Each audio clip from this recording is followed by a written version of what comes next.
Have you ever thought about making your own podcast? It seems like that's the in thing right now. Well, do I have the people for you? Anchor is a one-stop shop for recording, hosting, and distributing your podcast. Best of all, it's 100% free and extremely easy to use. And now, Anchor will match you with great sponsors who want to advertise on your podcast. That means you can get paid for podcasting right away. To get started, go to anchor.fm/start. Once again, that's anchor.fm/start.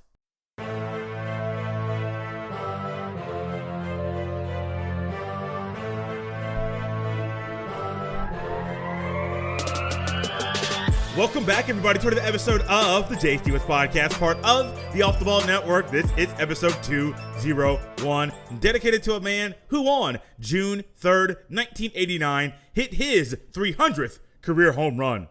Mr. Stan Musial. And as always, thank you for listening and downloading another episode of the podcast. On today's episode, we are joined by Miss, yes, it is a female today, Miss Shannon McBride, as her and I spent some time talking about the greatest spectacle in racing, the Indianapolis 500. Miss Shannon McBride is not only an Indy 500 fan, but an IndyCar racing fan as well. And her and I spent some time talking about a race that she loves. As everyone knows, Jay lives in Indiana. He is from Indiana, grew up in Indianapolis, but he has yet gone to the Indianapolis 500. I keep getting closer to crossing that line or getting over that bridge or that obstacle that's in my way mentally, getting over it to go to the race, but I have yet gone. But listening to Miss Shannon McBride talk about the race and really just hearing her enthusiasm and her passion for IndyCar racing, especially the Indianapolis 500, it might have been what is needed for me to get over the hump, literally get over the hump to go to the race. Really close to making things happen next year. Yes, I know it's a year away, but you can plan now for a major event that happens next year. But before we get to all that, there's a little something I would like to talk about to open today's show, which is fans at games in the NFL during the 2021 NFL season. Just a couple days ago, there were 30 of 32 teams that said there will be full stadiums. They will have full stadiums in the upcoming season. Recently, the Broncos were the part of that list, and the Broncos said no, they have a green light, and they will have full stadiums, be at full capacity in the fall. Ironically, a city that I mentioned earlier that has an NFL team, the Indianapolis Colts, is the only team yet to date that has currently said they have not given the green light, they have not given the okay, been given the okay by local officials to say that they will have full stadiums in the fall. It's a move in the right direction. For there to be 31 of 32 teams that have already said we're going to have full stadiums, Mayor Joe Hogsett, I believe is his name, in Indianapolis, he knows what's at stake. He just had, or the city of Indianapolis just housed 135,000 people at the greatest spectacle in racing, the Indianapolis 500, and that was only set at 40%. So if you look at the race, if you watch any clips on the Sports Center or on the social media, you would have seen it looked like that place was full. No, that place was not full at all. Most of the time at that race, you're going to get 300 to 350,000 people at that race every single year. From more people that can fit inside the stands to people in the infield and people at the snake pit, which is just basically a big old party. You're going to get people there all the time. 300 to 350,000 are normally at the Indianapolis 500. You see 135,000 people. Yes, that is the largest sporting event since everything shut down for COVID in March of 2020. And that's generally going to be the largest sporting event in the US of A every single year, possibly around the world. I don't know all the numbers as far as sporting events, soccer, and all that kind of stuff. I know soccer is probably up around 100,000. Don't know why I said soccer. But I don't know everything around the world as far as, hey, this state or this country or this event in this local area, they get more people, spectators, year in, year out than the Indianapolis 500 does. But this is a major move in the right direction. 31 of 32 people. This is actually being put together on a Wednesday evening on June 2nd in 2021. So it's very, very nice to see that as we are talking right now, as you're listening to my voice, there's a really good shot you as a football fan will be able to go to a football game that is at full capacity in the fall. Indianapolis, the Indianapolis Colts, there are a lot of Colts fans that want to go to Colts games. There's a lot of optimism about how good this team will be. Carson Wentz is now in town, and he is wowing his new teammates with his arm talent and how well he is able to pick up things in this offense. You may say, Jay, he's already played with Frank Reich. He knows the offense. But every coach, as you know, has wrinkles and adds different things to their offense along the way. So the offense Frank Reich has now, I doubt it is the same offense that the Eagles had the year they won the Super Bowl. A step in the right direction. 31 of 32 teams have already said stadiums will be at full capacity in the fall.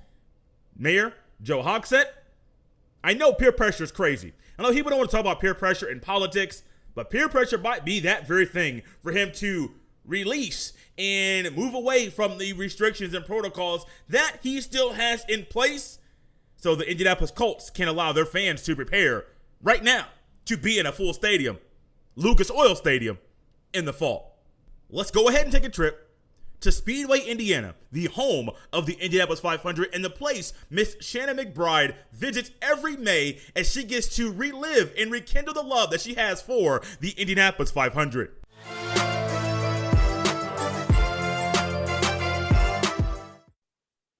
And joining us now here on the Jay Stevens podcast, it's someone that I had followed on Twitter for a couple weeks, maybe a month now, leading up to the Indy 500. Not a 500 fan, as everyone knows. Jay doesn't talk racing, motorsports, or anything.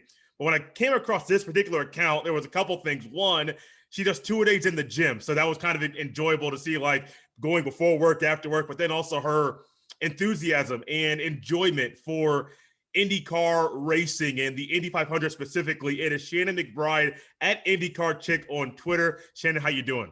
I'm good. How are you? I am doing very, very well. I apologize for my voice. It doesn't normally sound this way, but after all the screaming at the race yesterday, this is what's left.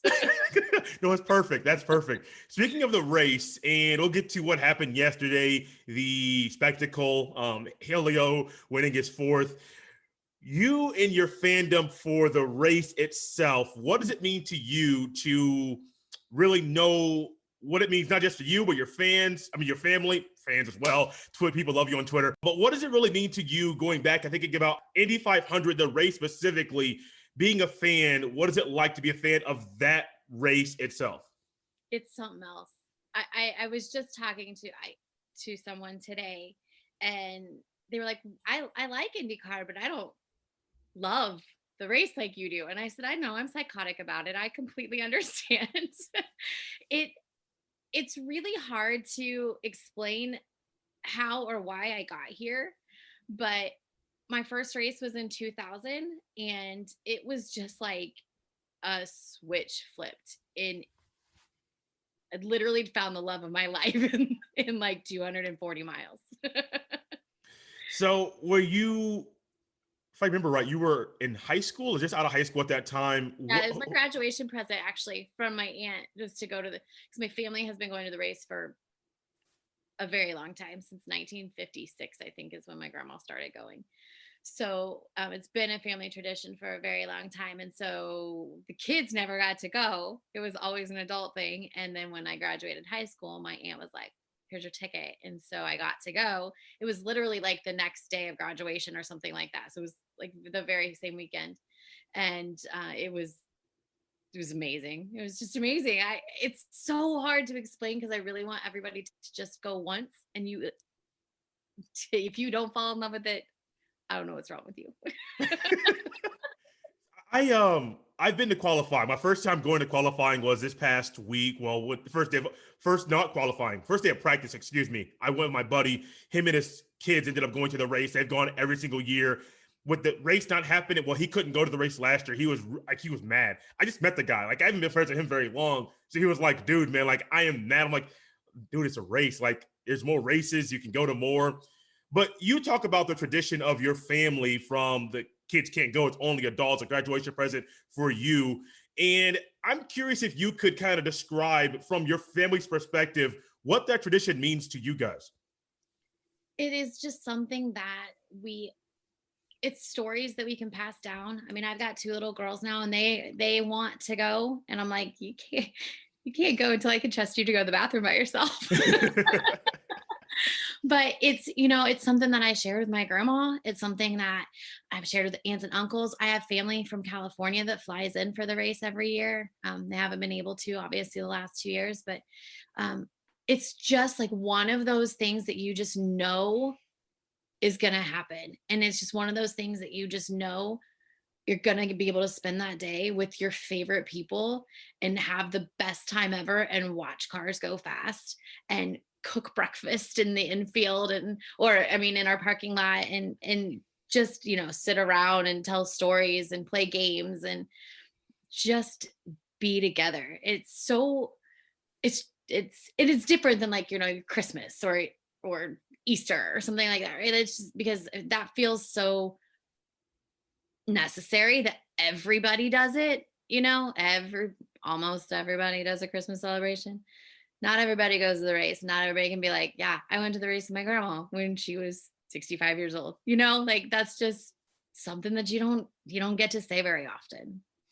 My mom got to go to the race a few years ago, maybe 3 or 4 years ago. And ever since then, she went with one of her girlfriends. She was like, yeah, let's go. Like, perfect. But she's been trying to go back and she won't go solo. Of course, she wants to go with somebody else to enjoy the event. And this was probably the first year I was the closest to being like, Mom, I'll go. I know there was only 135,000 people that were the capacity. I know normally it's 300,000 plus more with the snake pit and the infield being fuller and things like that. But I was really close to going, and it was a couple things. One, last year, not being able to go to the race at all. Really just, it was in August, a different time period as well. So it was really different that time. But I want to be able to say I've been once, but also want to be able to at least be able to know what people like yourself experience in the month of May. And Shannon, I've never been, people listening have never gone. So what is like your race day tradition from beginning till maybe the end of the race when things go, to kind of just map out what race day means? When they say day, it's not just a couple hours or 3 hours for a race. It's literally waking up early until the race is over. It's an all-day event. It's an all weekend event. Okay. Friday night, I come down to Indy because I don't live in Indianapolis. So I drive down to Indy and I stay at my brother's. We normally go out and be ridiculous Friday night. Saturday morning we sleep in. Then in the afternoon we make a Target and a Kroger run and we get all of our stuff. Saturday night we normally do like a formal sit down dinner, and then we come home and pack our coolers and make breakfast for the morning and just make sure everything is all set out. I get up about 3:30 or 4 on race morning and get everything packed in the car and we leave. On a typical race year, we would leave by like 5:15 because traffic is so bad and we want to be at the gates when the cannon goes off at 6. So then we pull in and park at 6 o'clock. Normally we sleep in the car for like an hour. Okay. So early. We usually take 2 cars. And so we sleep for a while and then we get out and get our chairs out and, just camp out essentially in the parking lot. We park in the North 40. We eat breakfast, we draw names, like we'd get the paper that has the lineup of the cars and the names, and we draw names out of a hat. And, we used to put money down, but we don't care so much about the money anymore. It's just bragging rights at this point. So, and then we pack our coolers in the car and trek up to Stan J. And I'm normally at the track from 5:30 to 5:30. We're there for 2 goodness. That, yeah. Because you can't leave once you get there. Like there's no reason to try to get in your car and leave. You can't. So we just sit there and we make snacks for after the race and have a few more drinks and we just hang out until we see traffic start to move and then we leave. So are you enthusiastic about any other sport like you are IndyCar? No. I mean, I love sports. I watch football, I watch baseball, I watch basketball. occasionally went to hockey. I mean, I love sports and can talk all sports, but if I never went to another Colts game again, I wouldn't be heartbroken, right? Like it just is what it is. But if I never got to go to another IndyCar race or Indy 500, yeah, I would be heartbroken. I mean, I cried last year when Meg rolled around and it was supposed to be race day and I woke up and I wasn't going to the race. I cried. As an adult, you cried. So, yeah, I sure did. Thanks for that. I appreciate it. It's the first thing in my head. I had to throw it out there. See, as for this is just me, and I'm sure I'm speaking for numerous listeners here of the podcast. The tears seem a little crazy, but I understand it because I've lived in Indiana most of my life, Indianapolis most of my life. And I have seen as I get older, there are people just like you that make the weekend a family thing. I know one of my friends, her dad's an assistant coach for a girls basketball team here in Indianapolis. And when I first met her, she's like, "Oh, I'm going to the race." I'm like, okay, like it's just the race. But it's an all weekend event. They ended up going to St. Elmo's, I think Saturday night. They do something Friday, do something Saturday, and then Sunday it's literally an all day thing. They had a party bus and everything. Like they go all out. But it's not just them and different people that are just on Twitter. It's an enjoyable experience because 135,000, 300,000, 350, whatever the number is, everyone is focused on one event. Now you do have the snake pit, which that's a whole different scene, the party scene and all that kind of stuff. But everybody's focused on one event, 500 miles, and all these race car drivers, they come to Indy and they're saying there's something special about this place. And as I watched it on TV yesterday for the first time in my life, it's weird living in Indianapolis and you can't watch it on TV. But as I watched it on TV, Shannon, it was really enjoyable just to see being able to watch it, but then also to be able to see everybody that's there enjoy the spectacle that is the Indy 500. Yeah. I don't know. I mean, obviously, I know you're not super familiar, but Connor Daly. Yeah, from Noblesville. Right. He's a hometown boy. When he took that lead yesterday, it has been a really long time since I've heard the entire crowd lose their minds. Like it was, and it's just like everybody, it's a rare thing that you find 135,000 people who all want the same thing.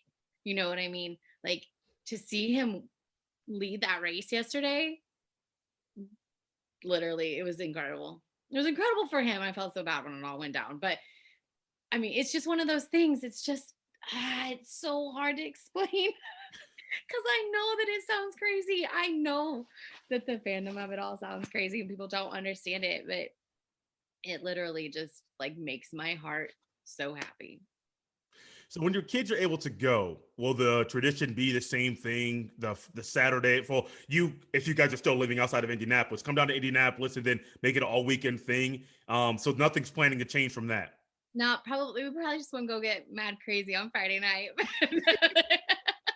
But no, I mean, we won't change it. I mean, I don't think so anyway, but they're going to be 9 and 10. So we got some time. Yeah. So, yeah, but I don't anticipate changing it. I did take them to the GP so that they could go, and they've been to the GP twice. They went to the Harvest and then they went to the one just a couple of weeks ago. So I take them, just not to the 500.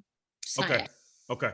That makes sense. It is a massive place. When I was there with my buddy, just walking around, it was, I had been there before for different things, but not for anything Indy 500 related.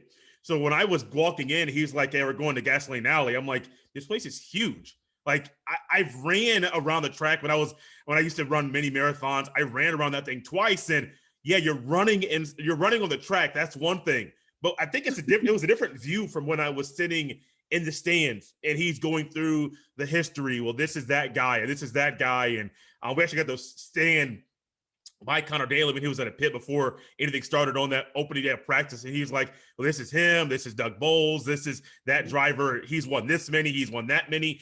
And he was like a walking historian just from my vantage point, just from being able to be there. And he's been going since the 80s. And to him, this is kind of like his getaway. Like he has life, he has his family, he's very busy with his kids, but this is one time he's able to get away from life and decompress and make this 2 or week and a half event, kind of the practice of qualifying and then the race itself. He made that literally an event that he looks forward to every single year. For me, it's football season. Like, I love football season, but it's months long. But for him, it's this week. He takes off work numerous days to enjoy life at the track. And maybe next year, Shannon, I might message you and be like, hey, I'm going to the race this year, because I want to go, because I want to be a sports fan and a podcaster where it's like, I've been to not just basketball, football, baseball. I'm going to more things to just figure out what fans like yourself love about all these sports. One question for you just popped into my mind. Do you care about NASCAR? No. Really? Really? What's the difference? Well, for one, I don't have any sort of feelings for any of the NASCAR drivers. I worked in IndyCar for a while, so I built some really strong relationships, so that helps, right? But also NASCAR is boring. They're going like what, 150, 160? Maybe, but all they care about is like wrecking each other. And to me, not everybody believes that, right? But I just it just doesn't feel as exciting to me. NASCAR just doesn't feel as exciting to me. And it feels very gimmicky, and where like IndyCar feels very like pure racing. Like we race. If we finish under yellow, then I'm sorry, we finish under yellow. We're not going to stop the race so that you can, have a decent finish. Like, that's just not how it works. This is how racing works. If there's an accident and there's only 3 laps to go, sorry, whoever is leading is going to be the winner. And so I just think it's a very pure form of racing. And I think that NASCAR is the very opposite of that. Are there any other? Don't post me on Twitter for that. I will not. Nobody. So I know there's this is kind of educational for me, so I'm going to kind of learn a little bit about racing. So I know there's NASCAR. I know there's IndyCar. I know there's, was it F1? Yeah. What's the difference? I know the difference between the IndyCar and NASCAR, but F1 and IndyCar, what's the difference between those two series or different schedules? So F1 IndyCar's cars are all spec cars. They all have the same chassis, and we have 2 engine suppliers. And so, you either have a Chevy or you have a Honda. F1 is financial based. They don't have to have the same equipment. The cars are all running the same equipment, which is exactly why Mercedes is always winning. And AlphaTauri is not. So that's the main difference, is financials. The F1 cars are bigger. Okay. Longer even than Indy cars. Speed wise, F1 only does road courses. So the speeds are a little bit comparable, I think, when IndyCar does road courses, but they don't ever do any ovals. And so, somebody's going 240 on the backstretch in Indy on practice days. I don't know for certain, but I don't think F1 gets that fast. It's hard to do that fast when you're not going in a straight line, Yeah. So that's the main difference. It's all financials. What's your favorite race you've been to? Indy 500. My favorite Indy 500. And why? Probably the year that Dan won his first race, because he and I were kind of rookies in the paddock together when I started working, and he started racing when he won with Andretti. Like, that whole Andretti team was just a really fun group of people to be around. And then I think the year prior to that, he crashed and was upside down, sliding on the track upside down on his helmet, right in front of me. And so that was probably one of the first races I've had like a personal relationship with somebody who was in an accident. So when Dan died, it was super traumatizing for me. But when he won his first race, that was probably my most favorite race. And honestly, I can't remember a single thing about the rest of that day, other than I know that he won. I know that I was happy about it. What's his last name for people that don't know? Dan Weldon. Okay, that's what I assumed it was. I wasn't sure if there was a different Dan out there that I didn't know of. Yeah. So. Couple more questions for you, then we're going to get you out of here for the day. yesterday's race, emotions that were there from the beginning to the middle to the end. You mentioned that Connor Daly, when he took the lead, everyone went crazy. I know he's done stuff with Pat McAfee before, so he's been on his show, and they do what they do on the show, and it's very enjoyable just to see that those two kind of have those bro moments where they're on the show, like, yeah, man, I love what you're doing. I love what you're doing. Very enjoyable. But what were kind of the emotions? Keep in mind, people that are listening, there was no race last year that fans could attend. It was also a different time of year. So me saying the race is in August, that doesn't sit right with me because it's always in May. Memorial Day weekend means a lot because of the race. But what kind of emotions went through you let's start when you entered the track, when you got to the track, pulled up? What were some initial emotions? It was like a sigh of relief.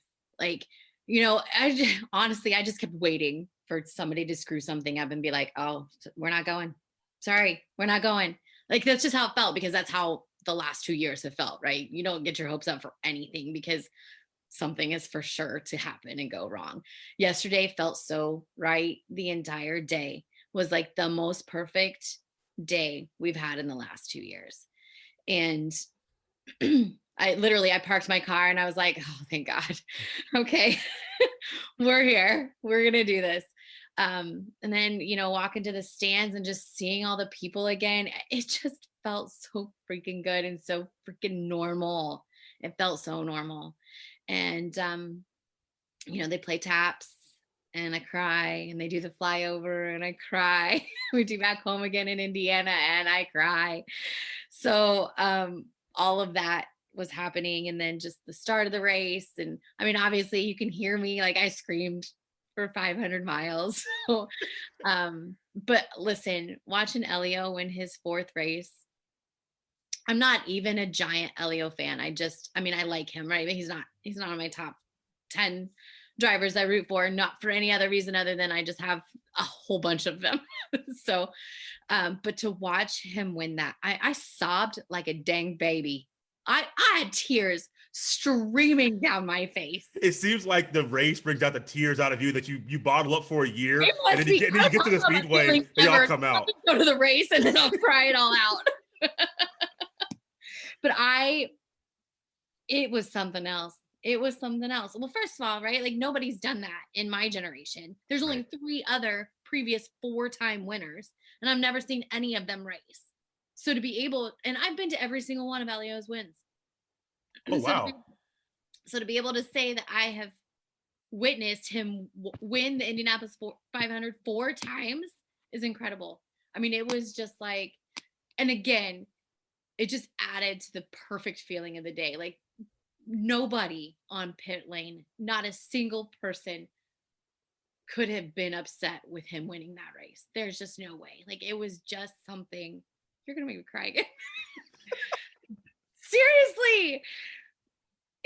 It's just historical, and it's amazing, and the love that he has for the Speedway, and that he doesn't take anything for granted, and to win with a team that isn't considered one of the top teams. I mean, he drove for Penske his whole career. Yeah.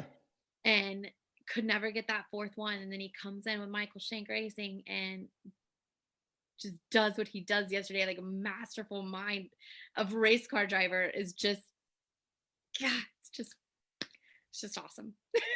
I was wondering if the tears are going to start flowing. I wasn't trying to bring tears out, but I could just tell by looking at your face, like the tears might start coming down. Yeah, they might. So where were you on the track when he won? Because I saw that he was running around cheering. Before I focused on when he was cheering and shaking his fist. But he did eventually, I think before that, start climbing on the fence.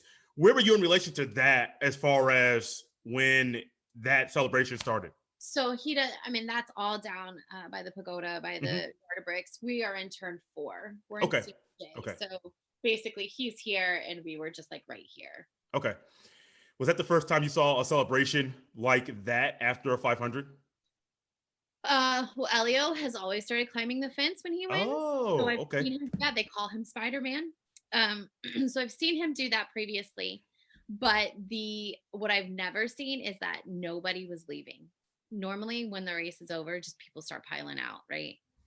nobody left. Everybody stayed there and watched him. And I mean, I've never seen anybody run down the track. Like he was just everywhere. So that kind of stuff was awesome. You know, normally it's pretty formal. Like they got a timetable, right? You win, you go to Victory Circle, you do all the stuff there. It wasn't on that timeline yesterday, which I thought was still incredible anyway. Like, good for you. You won this 4 times. Do whatever the hell you want to do. Last thing for anyone listening, myself or just in general, as far as Indy 500, I've probably asked this question before, so I'll go a different route to end the show. Anyone that wants to go to the race, may it be next year, may it be 10 years from now, may it be 5 years from now, what is the biggest advice you would give them as far as here's what you might experience? Here's everything I've given you previously in the past 25 minutes here on the podcast. What's something that you might experience, that you might take with you after leaving the track to say, I'll remember this about going to the Indy 500? I think a lot of the Indy 500 is not just the racing, but it's the people who go. We sit with the same people every year, and, you know, we talk to them once a year. We got a whole group of guys from Wisconsin. There's 38 of them that come from Wisconsin. Oh, wow. Sit in front of us, right? When Elio won yesterday, one of the guys like ran up and we hugged and we're like, this is so great to do this together, you know? So it's not just the racing. It's the people, it's the sounds, it's the sights. I'm just going to warn you on that. You see a whole lot of things at the race, but you know what? You expect it and you're like, yes, this is fantastic. It's literally nothing you've ever experienced before. Nothing. Like, you can go to all the Colts games in the world. You can go to all the Pacers games in the world. It's nothing like the Indianapolis 500. Nothing. Shannon, this has been fun. At IndyCar Chick on Twitter. Good follow. Those of you that are into working out, she does go, well, I know she's going to stop it. Does generally go to the gym twice a day, before and after work. It's enjoyable to see those tweets out there. Accountability, it's enjoyable. It's encouraging me. I've been working out more, but not doing tour-a-days. So maybe I might have to change things up just to expedite this weight loss process. But Shannon, this has been fun. Really enjoyable. And maybe we will see each other next year at the 500. Thank you for coming on the podcast. Thank you so much.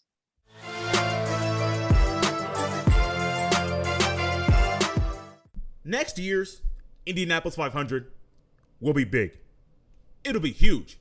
Not only because more fans will be allowed to be there, that's not the main reason, but because when you look back at 2020, when you look back at the race, would there be fans there? Would there not be fans there? Actually, bigger, would there be a race or would there not be a race? Ultimately, the race was pushed back till August, not Memorial Day weekend like normal. Fans were not able to be there. And as you hear President Doug Bowles, as you hear Roger Penske, the owner of the track, as you hear the race car drivers and their crew members and those that are in the IndyCar series, and as they talk about how the track and the race was not the same without the fans there. And as you watch the race this year, 135,000 happy, excited, loud fans were cheering from start to finish as 4-time winner Elio Castroneves ended up winning the race. And as you think about next year, will he win number 5? It's possible. I don't know.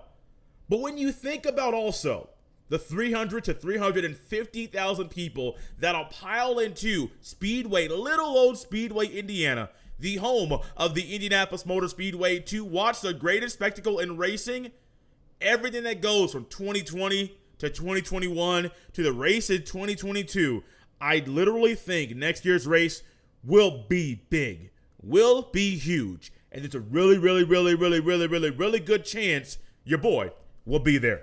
Thank you guys so much for listening and downloading another episode of the Jay Stevens Podcast. As always, you can follow me on Twitter at jstevens07. You can also send all of your emails to jstevenspod@gmail.com. Remember to always subscribe, rate, and review.